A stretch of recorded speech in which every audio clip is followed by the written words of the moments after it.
আজকের গল্পটি অত্যন্ত চমকপ্রদ এবং হৃদয় বিদারক। একজন যুবক কিভাবে তার মাকে ময়লার স্তূপে ফেলে দিল এবং এরপর আল্লাহর এমন শাস্তি এলো যা দেখে সবাই হতবাক হয়ে গেল।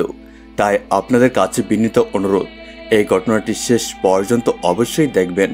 এক গ্রামে একজন বৃদ্ধা তার একমাত্র ছেলের সঙ্গে বসবাস করতেন। তার স্বামী অনেক আগেই ইন্তেকাল করেছিলেন। এই বিধবা বৃদ্ধার একমাত্র সন্তান ছিল, যাকে তিনি খুব যত্ন করে লালন পালন করেছিলেন। তিনি চেয়েছিলেন যে তার ছেলে বড় হয়ে তার বার্ধক্যের ভরসা হবে। তিনি ছেলেকে মসজিদে কোরআন শেখানোর পাশাপাশি স্কুলেও ভর্তি করিয়েছিলেন। সময় আস্তে আস্তে কেটে যাচ্ছিল। বৃদ্ধার ছেলে বড় হয়ে উঠল, কিন্তু সে মায়ের ইচ্ছা মতো ভালো চরিত্রবান হলো না। সে রাতভর বাড়ির বাইরে থাকত, বন্ধুদের সঙ্গে সময় নষ্ট করত। তার মা বাড়িতে একা বসে ছেলের অপেক্ষা করতেন। মা ভাবতেন, যদি তার ছেলের বিয়ে করিয়ে দেওয়া হয় তবে সে দায়িত্বশীল হয়ে উঠবে। তাই বৃদ্ধা তার ছেলের বিয়ে একটি সুন্দর মেয়ের সঙ্গে দিয়ে দিলেন। কিন্তু বিয়ের পরেও কিছুই বদলালো না। ছেলে আগের মতোই বদ মেজাজি এবং দায়িত্বহীন ছিল। বৃদ্ধা এখন অসুস্থ হয়ে পড়লেন এবং তার যত্নের প্রয়োজন ছিল।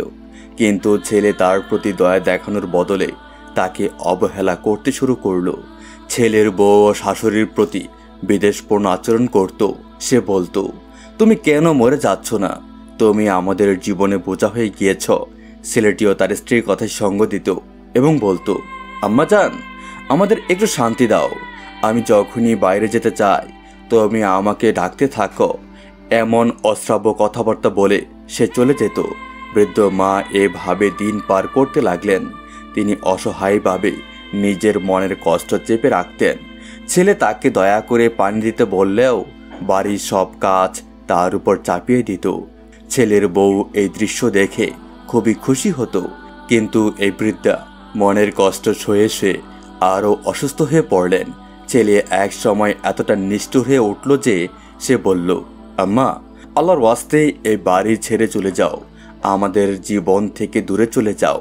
ছেলের এই কঠোর কথা শুনে বৃদ্ধা কাঁদতে কাঁদতে বললেন, বেটা, আমি কোথায় যাব? বন্ধুরা, গল্প এখানেই শেষ নয়। বৃদ্ধা মায়ের সঙ্গে ছেলের আচরণ এবং এরপর কি ঘটল তা জানার জন্য গল্পটি পুরোপুরি শুনুন। এই বয়সে আমার একমাত্র ভরসা তো তোমরাই। তবু বৃদ্ধা কাতর হয়ে বললেন, আমাকে তাড়িয়ে দাও কেন? আমি কোথায় যাব? কিন্তু ছেলে আর তার স্ত্রী কোনো মায়া দেখালো না। বৃদ্ধা মা তাদের পা ধরে কাঁদতে থাকলেন, কিন্তু তার পাষাণ হৃদয়ে ছেলের মনে একটুও দয়া হলো না। উল্টো ছেলে রেগে গিয়ে বলল, চুপ করো, তোমার কোনো কথাই শুনতে চাই না। এরপর সে তার মাকে এবং স্ত্রীর সঙ্গে মিলে বৃদ্ধাকে টেনে নিয়ে বাড়ির বাইরে ধাক্কা দিয়ে ফেলে দিল। বৃদ্ধা মা বাইরে পড়ে কান্নায় ভেঙে পড়লেন। তার মনে হলো তার সব কিছু শেষ হয়ে গিয়েছে। যেই সন্তানের জন্য তিনি জীবনে সব কিছু ত্যাগ করেছিলেন, আজ সেই সন্তান তাকে এত বড় কষ্ট দিল। তিনি ভেঙে পড়লেন এবং হারিয়ে গেলেন গলির ধারে। ধীরে ধীরে মানসিক ভারসাম্য হারিয়ে ফেললেন। তিনি একসময় কুঁড়ে ঘরের পাশে বসে থাকতেন এবং ভিক্ষা করতে শুরু করলেন। এই মর্মান্তিক দৃশ্য দেখে পথচারীরা বলতো, খোদা যেন এমন সন্তান কাউকে না দেখ, যে মাকে বাড়ি থেকে তাড়িয়ে দেয়। বৃদ্ধা মা কাঁদতে কাঁদতে একসময় ময়লার স্তূপ থেকে খাবার খেতে শুরু করলেন। তার সন্তান ও পুত্রবধূ তাদের আরামে মগ্ন ছিল। কিন্তু বলে রাখা ভালো, আল্লাহ পিতামাতার প্রতি অন্যায়ের শাস্তি দুনিয়াতেই দেন। কিছুদিন পরেই সেই যুবকের শরীর খারাপ হতে শুরু করলো। তার বুকে অস্বাভাবিক ব্যথা হতে লাগলো, যা তাকে বিছানায় ফেলে দিল। পুরো শরীর কাঁপতে লাগলো। মাঝে মাঝে তার মুখ দিয়ে অদ্ভুত শব্দ বের হতো। তার স্ত্রী অবাক হয়ে ভাবল, এটা কি হলো? ডাক্তারের কাছে নিয়ে যাওয়া হলে ডাক্তার বললেন, এর কোনো চিকিৎসা নেই। এরপর যুবকের শরীর থেকে প্রচণ্ড দুর্গন্ধ বের হতে লাগলো। তার স্ত্রী আরও হতবাক হয়ে গেল। তিনি নিজেও তার পাশে দাঁড়াতে পারতেন না। যুবকের শরীর থেকে এত দুর্গন্ধ আসত যে তার স্ত্রী বাধ্য হয়ে ইমাম সাহেবকে ডেকে আনলেন। ইমাম সাহেব এসে যুবকের অবস্থা দেখে অবাক হয়ে বললেন, এটি নিশ্চয়ই আল্লাহর শাস্তি। এরপর কি ঘটল তা গল্পের শেষ অংশে দেখুন। আমি এমন দৃশ্য কখনো দেখিনি। ইমাম সাহেব বললেন, নিশ্চয়ই তোমার স্বামী বড় পাপী।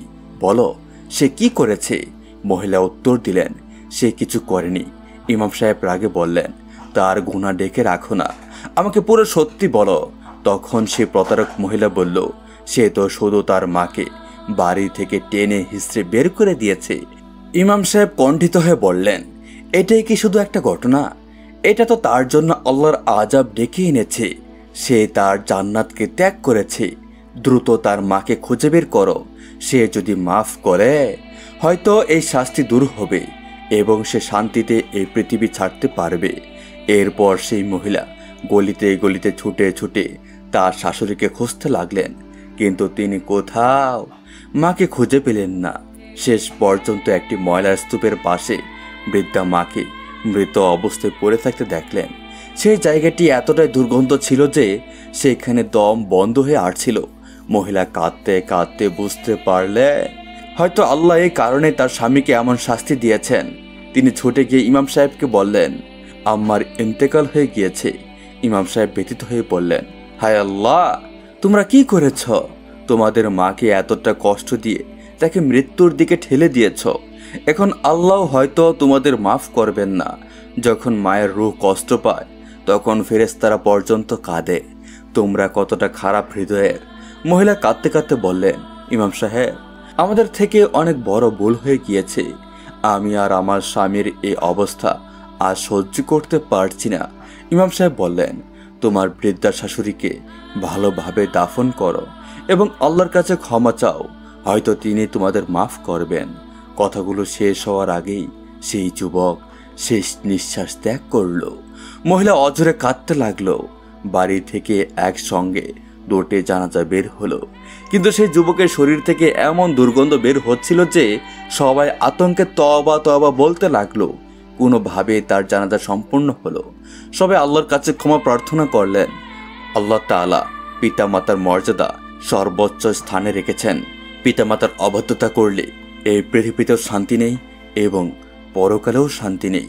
আল্লাহ আমাদের সবাইকে পিতামাতার অনুগত্যকারী বানান। আমিন।